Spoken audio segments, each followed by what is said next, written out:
Welcome to the AIIA's video channel.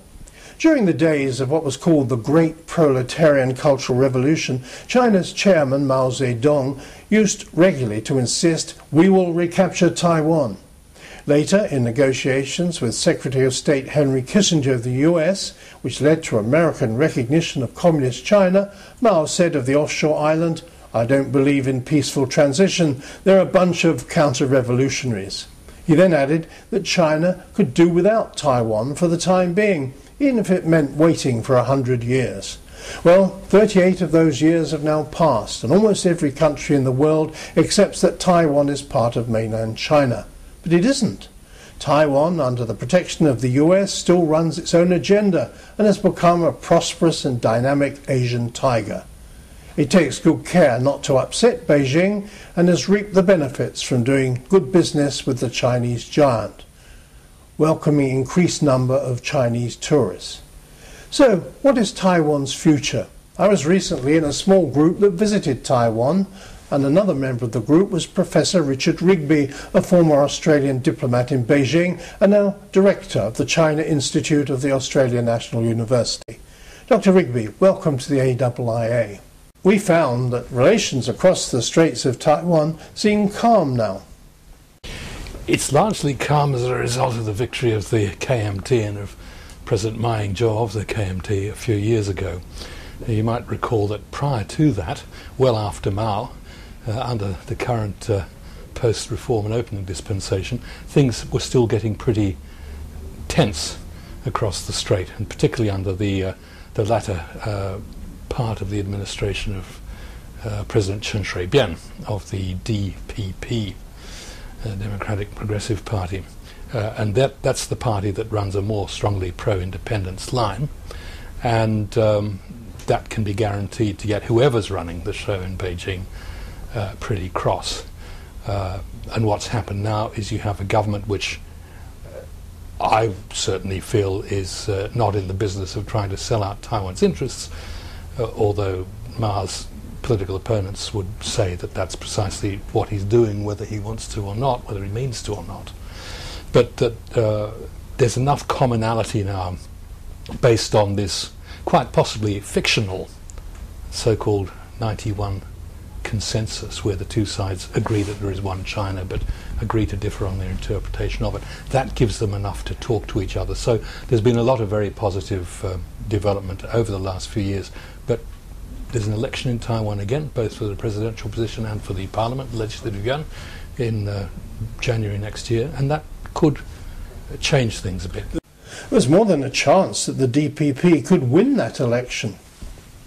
It looks about 50-50 at the moment if you follow the polling, but it goes up and down every month or so. So there is certainly a chance that they will. I wouldn't put it much more than 50-50, but as long as that chance exists, it means that we have to prepare for an interesting cross-strait situation.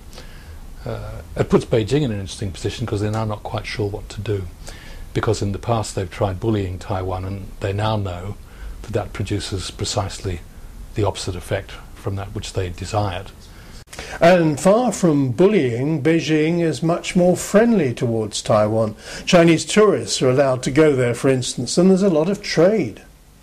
Trade is booming, and it's very, very much in Taiwan's favour. I don't have the exact figures in my head, but I saw figures for the first 5 months of this year, and it showed a very remarkable advantage to the PRC side. Now that's fine as far as the PRC, at least to Taiwan's side. That's fine as Beijing's concerned, because it helps them politically, and that's what concerns them, I think, more than the trade per se, which is not so that trade is very valuable to both sides. People in Taiwan who are more pro-independence argue that the increasing economic integration of the two places is endangering Taiwan, making some sort of absorption more or less inevitable. But the fact is it doesn't actually have all that much alternative. Previous Taiwan governments have tried taking their business elsewhere, and it just doesn't work. For people who say we're getting too close to China.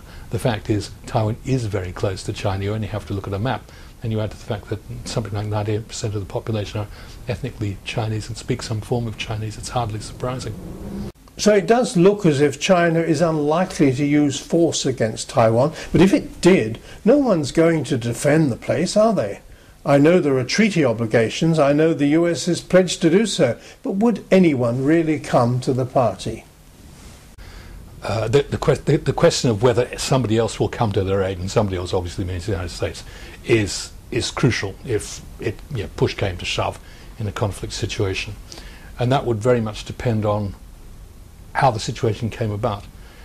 If Taiwan had been having a rerun of the sort of policies that Chen Shui-bian was taking, and eventually went even further and announced itself that it was going to go all out for de jure independence, I think many countries, including the US, would probably think, all right, well, they've really brought this on themselves.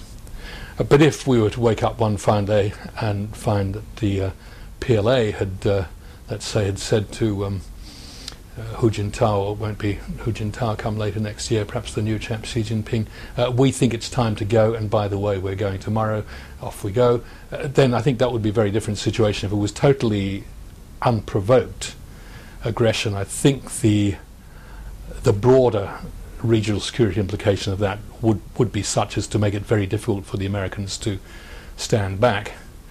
Then of course you get into the arguments about, well, who can do what. There's a Chinese scenario for a very quick preemptive operation. It takes time for the Americans to get to where they need to be. Perhaps they could have launched serious decapitation strikes, take out the top leadership, immobilize the military, and within 2 or 3 days there'll be some friendly person in Taiwan saying, well, this is what we wanted all the time, or they'll run up the red flag over the presidential palace in Taiwan and tell the Americans, oh look, it was all right actually, it was just a little family spat, we don't need you, thanks awfully, bye.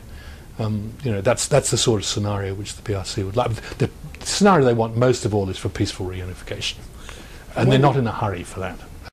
When you and I were in Taiwan, people from the Ministry of Defence and elsewhere were saying to us, why do you Australians not take China's threat seriously? I remember one senior figure telling us we were blind to China's advance guard, as he put it, in Timor-Leste and the Solomon Islands. It's a bit of kite flying, I think. I don't take that seriously, but I would see why, if you were in the Taiwan Defence Ministry, you would be trying to get as many regional countries as worried about the implications of China's rise, and particularly its military rise, as possible. They see that as serving their interests. I mean, I think we have very genuine reasons for having to think very seriously about the implications of China's rise in the security and strategic sense, as well as elsewhere. And Hugh White and others have already entered the lists, and I'm sure we're going to be seeing a lot more discussion in Australia over that. But I wouldn't tie that directly to the Taiwan situation, personally. Richard, thank you. It'll be interesting to see what happens at the elections. Dr. Richard Rigby, Director of the China Institute at the ANU, ending this AIIA video report. I'm Colin Chapman. Thanks for being with us.